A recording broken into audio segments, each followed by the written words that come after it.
Welcome to BrainTalk, a podcast from Project BrainStorm about the bipolar spectrum. Your hosts are Dr. Jim Phelps, a psychiatrist and author of several groundbreaking books about bipolar, and Sara Schley, author of the memoir BrainStorm, From Broken to Blessed on the Bipolar Spectrum, and co-creator of BrainStorm the film, coming to you in 2025. Here on BrainTalk, we'll interview new experts each week about their research and expertise within bipolar, and listeners will call in to ask questions. Let's work together to save lives, end the stigma, and create healing for everyone on the bipolar spectrum and those who love them. Hey, Dr. Phelps, how are you today? Oh, well, here. Thank you, Sarah. And you? Good to see you as always. I'm good. Hey, I have a question for you. Okay. We used to try and meet and I couldn't find you because you had to play pickleball every day. And then I found out that you were like this pickleball professional and I've never played. And then there's all the craze, right? And so then I picked it up and it's really fun. So I have a friend coming this weekend who's a good athlete and he's going to bring his racket. What's your top 2 tips? Indulge in the fun of being able to have a long rally. Lots of humor with long rallies. Yeah, exactly. So you can always hit the put away later. Okay. No, I like long rallies. That's good. Extend the point, it becomes more fun. And the other one would be, it'll take a long time, but you got to have that third shot drop. You got to be able to. That's way fancier than I'm ever going to get. Oh, no. You're going to encounter that very soon. Well, so the thing about this, I'm half joking, but it's actually, when we talk about in other places, I talk about physical, emotional, creative, and spiritual, like the 4 key things, PECs as hugely key to, bipolar prevention of episodes. And so pickleball is like, top quality, right? Because it's physical, it's spiritual, because you're outdoors, it's emotional, because you're in community. So it's a good bipolar methodology prevention. Yeah, and spiritual, there's that round thing. Spherical objects inspire play, right? Yeah. Anyway, I'm having fun with it. All right. Well, our guest today is, I have to say I had kind of a fan crush on her because I knew of her work a long time before we met. Terri Cheney, I felt so honored to meet. I actually had quoted her in my book and in the TED Talk with this phrase that gives me chills to say it every time, which is the disease feeds on shame feeds on silence, and I will not be silent anymore, which was really an inspiration for me to write. And then, so then I come to find Terri through this whole network, and she's an incredible human being. She wrote one of the early memoirs on living with bipolar 1 called Manic, a memoir. And I later found out that she's probably going to tell us about this, but it's fun, is that, she wrote a modern love column, that's the New York Times columns, and there's like 10,000 of them. And she wrote about, try to date me when I'm bipolar. We'll find out the title. And they turned it into a Netflix episode. Oh, really? So I had watched this Netflix episode with Anne Hathaway as the lead. And I thought, she's never going to get it. She doesn't know what it's like. And she did this stunning job. And I later found out from Terri that Terri not only wrote the script for that episode, she coached Anne Hathaway in how to have this experience of the high highs and the low lows. So it's really going to be fun and an honor to get to talk to Terri. Yes, looking forward to it. All right. Anything else you want to share before we bring her on the show? If I'm remembering correctly, she is an attorney, also a lawyer. Yeah. That's right. Yeah. Yep. So not only a coach of stars, but highly functional on a lot of levels. A lot of levels, I think, in entertainment law. We'll find out more. So without much further ado, let's welcome, so excited to get to talk with Terri Cheney. Terri Cheney, welcome to Brain Talk. So great to see you. Thank you for joining us. Oh, thank you, Sarah. It's great to be here. Appreciate you being here. It's an honor to have you on the show.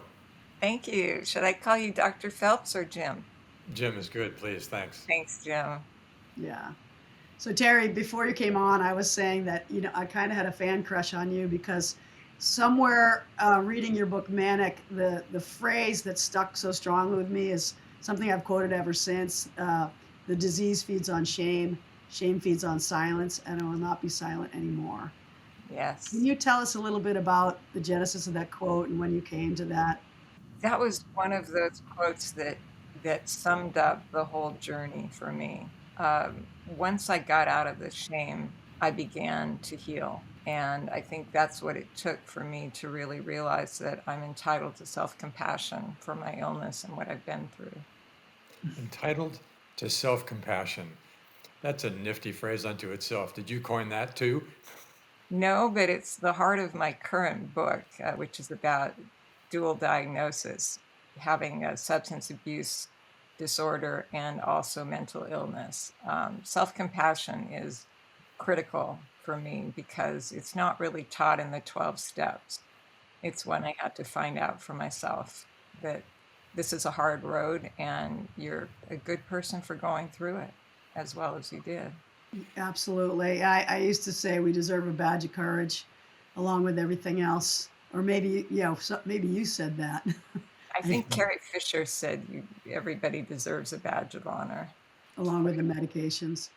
So we want to get into your new work for sure about substance issues and bipolarity and the overlap. But tell us a little bit more just about your journey. And how old were you when you were diagnosed? What happened along the way? What got you to write your memoir, Manic? I think I've always had bipolar disorder since I was a child because I had the intense mood swings where I'd hide out when I was depressed and then come back, roaring back to life. So it wasn't until I was 29, I think, that I got depressed with major depression. I'm sorry, I got diagnosed with major depression, which of course was a wrong diagnosis, but at least was a start. And then when I was 34, I got diagnosed correctly because I had a wild manic episode during electroshock therapy. I started out as an entertainment attorney, and there was a lot of stress, and I did not do well with the stress, especially because I was hiding out.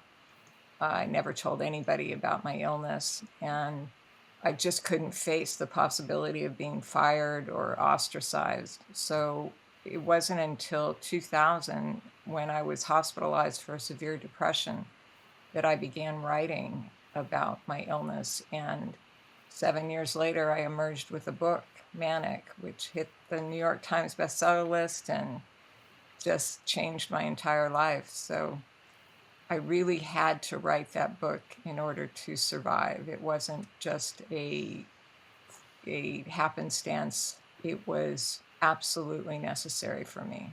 Yeah, and you're a phenomenal writer. It's an incredible book. Say a little bit more about that process I mean, I'm also a writer, and just about the the process of the writing. What did that do for you, maybe in terms of the self-compassion or in terms of, healing? It's funny, people always ask me, wasn't it traumatic to write about all the scary and terrible things that happened to you? And no, quite the opposite. It was so cathartic. I found that once I put those incidents on paper, I owned them and I shaped them. They didn't own me anymore. So that became the healing power for me of writing. Very interesting. There's even a therapy for post-traumatic stress disorder based around writing. So yeah, I think there's something about writing, all right, that pulls things together and allows us to transform them in the way they sit in our heads. Is that narrative therapy? Because if so, I've been in it. Yes. Yeah, I've done that. I was just going to ask, how did you jump to a New York Times bestseller? From That's one thing we'd all love to have. If There's I a could story answer there, right? that question with certainty, I would write another New York Times bestseller. Yeah. But the quick answer is I got really lucky because my editor suggested I try to write an essay for this column in the New York Times called Modern Love, which is wildly popular. And to our joy and astonishment, my essay was published the week before Manic came out. Oh, wow. So there was a great deal of attention for the essay, and then the book just flew off the shelves. So it was pure luck and a great blessing. And it was a little hard too, because I got inundated with questions from all over the world and stories from people, and that was a little hard to adjust to at first. Let it be known that it is not easy to get a Modern Love column as one who has tried on multiple occasions. So even that's No. incredible. But then, and tell us what happened after that, because there's a story there too, isn't there? The Modern Love column was about bipolar dating. And about 10 years after it came out in the New York Times, I was contacted by the editor of Modern Love to say my essay had been chosen among thousands to be featured in the TV show they were making of Modern Love, which shows on Amazon Prime. I'm telling And you. it got even better because then they told me Anne Hathaway was going to play me on screen. So it's a journey all of its own. It was surreal. So I knew I knew of Terri's book and the quote and all of that, and then but I had no idea this connection. So I see they've got, and I love modern love. So I see my teenager loves it.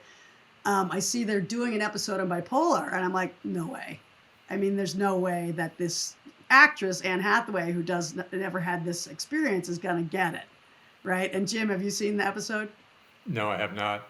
You got to Oh, see you the need episode to because see it. It's great. They did a terrific job in half an hour encapsulating the wild swings from mania to depression. And I have to give Anne Hathaway credit. We were able to talk before the episode, and she worked hard at embodying the different states. And it's very hard to embody depression. You can show mania much more easily, but depression was tough. I'll have to go see it. you Yes. definitely want to. I agree. I was so moved by it, and I was stunned at how good she was. Terry, you mentioned that when you were a kid, you think of yourself now looking back as having some manifestations of this bipolarity way back. Typically bipolar disorders are described as having a typical age of onset of around age 18. Whereas what you're describing sounds like, no, it was way before that. Could you just give us a little more detail? What were you like as a kid? What do you now look back and say that was part of it? Well, this isn't a shameless plug, but I wrote my second book, The Dark Side of Innocence, Growing Up Bipolar, about my childhood because it really struck me that so many more children were being diagnosed bipolar. I think there was a 4,000% jump in the number of kids who were being diagnosed. I remember And seeing that number come out. Yeah, freaked that everybody was out. in Time magazine. They had a whole article about it. So for me, it manifested as hiding out under the covers when I was depressed for weeks. And then, as I said, coming back to life and taking on all this when I got manic and taking on all sorts of extra homework and doing as much as I could to make up for the lost time. And unfortunately, or maybe fortunately, I was very achievement oriented as a kid. I think I was an overachiever, and nobody saw past the straight A's. Mm. And I'm sure, Sarah, you understand that as well. I just didn't seem sick. I just seemed eccentric, I think, to my parents and my teachers. And that was long before age 18. Yes, I actually had, if you can believe this, a suicide attempt at age 7. I took my mother's pills, which I didn't realize at the time were diuretics. So it didn't kill me, but I was capable of that much anguish and depression at age 7. Wow. Which I look back and again, this is where self-compassion comes in. I feel so much tenderness toward that child who could feel so desperate. I would say that I still experience some breakthrough depression, but I am doing so well with the mood swings. I haven't had a manic episode in quite some time, many years. And the last 10 years, in fact, I would almost say that I'm what's called euthymic, which I love that word. It means the bipolar disorder isn't getting in the way of my life. Beautiful. What does it actually mean? Because sometimes we hear hyperthymic or dysthymic. What does euthymic mean? I'm sure Dr. Phelps would be the ultimate authority here, but it means that you're not experiencing mood swings that interfere with your functioning. Yeah, the Greek word thymos meaning, I'd have to check it, like feelings, and the prefix eu meaning good or positive. So this is like things are going good. Yeah, it's not that I'm happy all the time. I'm stressed out a lot of the time, but if you had known me 10 years ago, you would not think this is the same person because Yeah. I really have emerged into a place of stability that I never knew before. Mm. And I credit the medication, the incredible doctors I've had, and the writing, Mm. and also getting sober made a tremendous difference.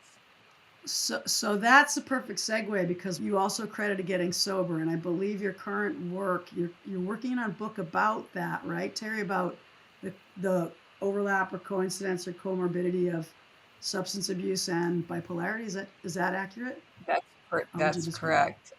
It's very ignored by not just the public, but by clinicians. It's so prevalent to have. I think, I mean, I've read estimates between 60 and 70% of people with bipolar disorder have concurrent or comorbid, they say, substance abuse 60, issue. 70%. Wow. Yeah, more attention needs to be paid to this because it's very important that you treat both the substance abuse and the mental illness concurrently, not separate, because they both act to exacerbate the other. Cycling, right? It's a vicious cycle. Yes. Right. So, and we use the term substance abuse, but of course, many people the reason for a lot of use of things like alcohol is because there are a variety of reasons, but one of them is that it can damp down symptoms of manic side symptoms. And then interestingly, people use alcohol when they're depressed also. In fact, maybe more so. I remember seeing some numbers on that. So it's like self-treatment and attempted self-treatment in some ways as well. That is so important to point out, I think. For me, I used alcohol during depression more than during mania because, and I don't know if this is unique to me, but it allowed me to move. When I get depressed, I have psychomotor retardation, which means I just can't move my body. I can't get out of bed. I can't take a shower. It has nothing to do with laziness, but I simply can't move. I feel paralyzed, both physically and mentally. So alcohol, for whatever reason, stimulated me enough to allow me to move and function to a certain degree until it Literally. Very, became its very own problem. counterintuitive. Yeah. I should add I've been sober for 26 years, so Wow. this is Congratulations. now I'm reaping the benefits of that. It was very hard to stop self-medicating with alcohol. I was hospitalized for 3 years at UCLA, and that saved my life, and AA as well. And the thing I found that shocked me is that once I stopped drinking, my medication started working. It was like I wasn't overpowering Wow. all the chemicals in my head with alcohol. And there are 17 million people living with a dual diagnosis, and I think 10% of those get treatment. So it is a huge problem. So Terry, you mentioned 17 million. That's in addition to bipolar, that's other mental health conditions and other substance abuse issues? Right. Any kind of mental illness, depression, schizophrenia, bipolar, generalized anxiety disorder, any kind of mental illness, along with any kind of substance use disorder, which I believe is the correct term rather than substance abuse. But that includes these days marijuana, of course, opiates, not just alcohol. And if 10% are being treated, that's 15 million or not. That's correct. There's so much work to do. And the irony is that we do have tools. There are ways to help people with substance use. In fact, there are multiple ways. And so the irony is that these tools are available and yet not being used. So yeah, tons of work to do there. Yes, I agree. Well, I think it would be a good moment to invite our caller in. This is a woman who is very interested in your work, Terry, because I believe, well, let her tell her own story. So Heidi K is coming to us from the West Coast. Heidi, we're welcoming you and just inviting you to ask your question directly to Terry. Hi, Terry. It's very nice to meet Hi, you. Heidi. I Thank have you. read Manic, phenomenal book. Oh, I thanks. think it's just so much like I think what I went through being queer, that like this coming out, like I had to see people and hear from people that it was okay for me to be able to like own that and step into it. And so thank you for being one of the only people out there in the world talking about bipolar and alcoholism.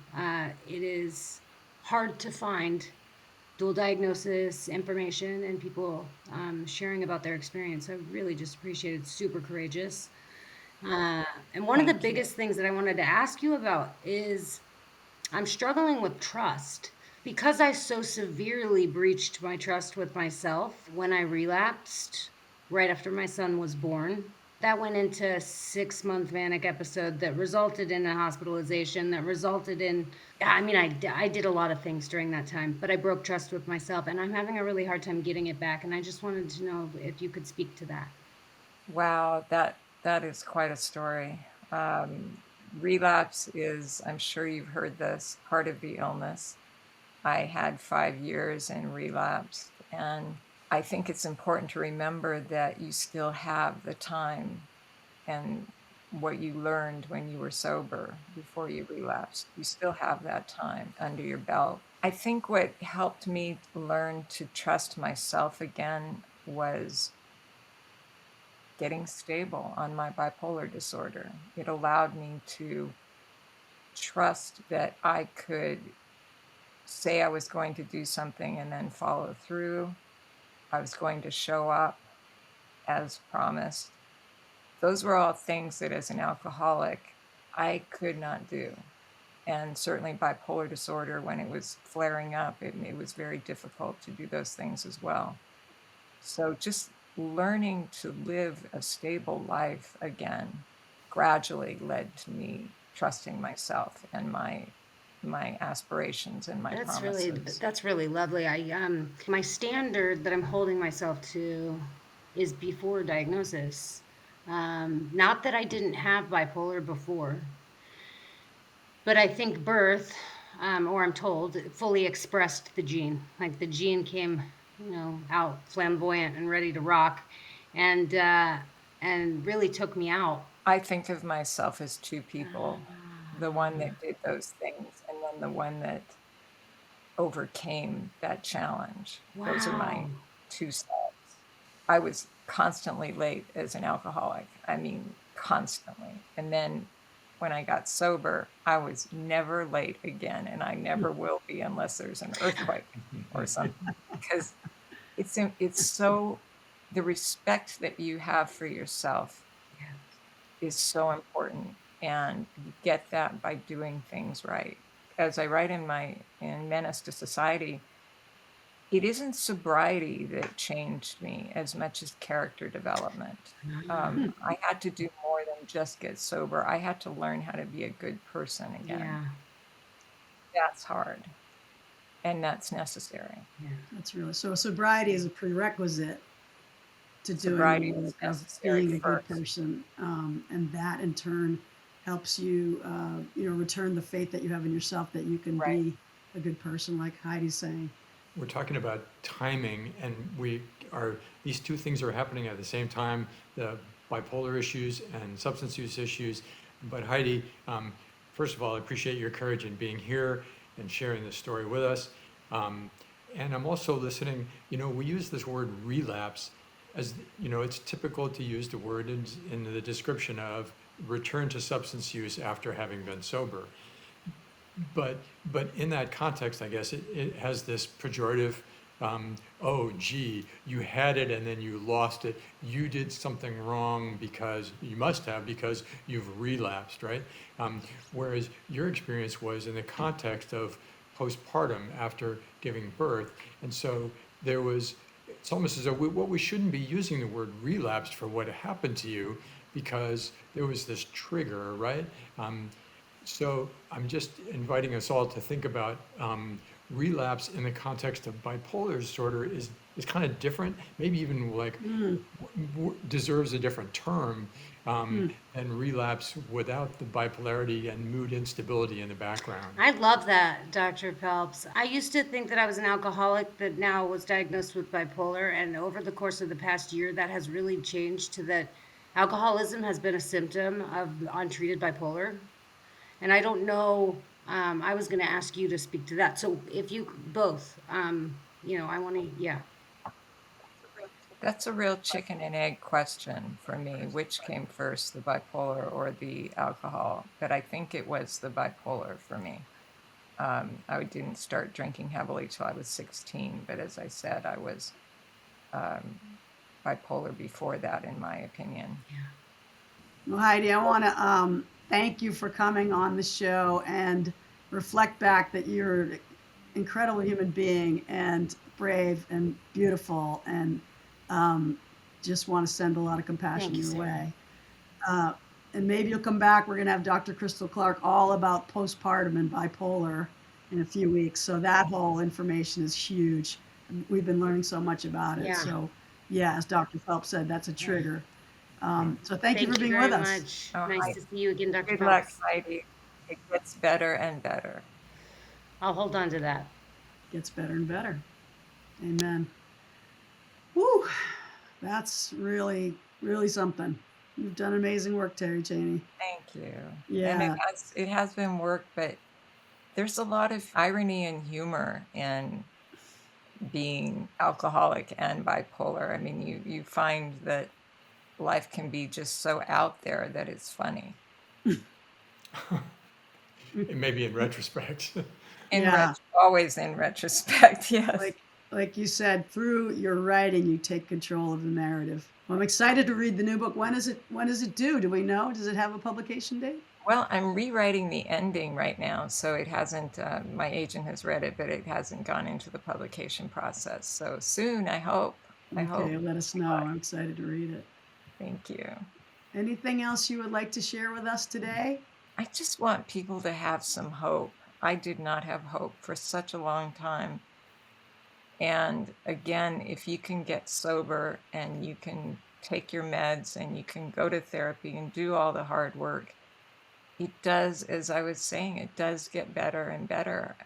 It really, even though there's no cure, and I'm still living daily with bipolar and past alcoholism, I'm just amazed at life without the symptoms. It's really enjoyable, and that's been a revelation. This is why I specialized in bipolar disorder. Really? Because of that possibility, and to be along for the ride, to go from things being so bad to being so good, what a privilege. And Isn't it so, thrilling? Yeah, Yes. and It's a privileged to have miracle. you on here with us, Terri Cheney. Thank you. Thank you, so Terri. much. Stay well. Go Thank you. euthymia. Okay. Thanks, everybody. Take care. Thanks for coming. We'll see you Okay, soon. bye-bye. Wow. Well, yeah, here we are again. Thank you once again, Sara Schley, for getting this whole thing rolling and making experiences like that possible. Well, I don't know. Like I said, Terri was a hero to me. And then to see her and Heidi interact like that, I just have tons of compassion, because it's life and death to have bipolarity alone. To put substance use on top of that, Yeah. I don't know how they survive it, how they have. And, this whole question of chicken and egg is, Yeah. then one of them said, you self-medicate, people call it, right? So you're Right. in such excruciating pain Right. that you drink. That makes Yeah. sense to me.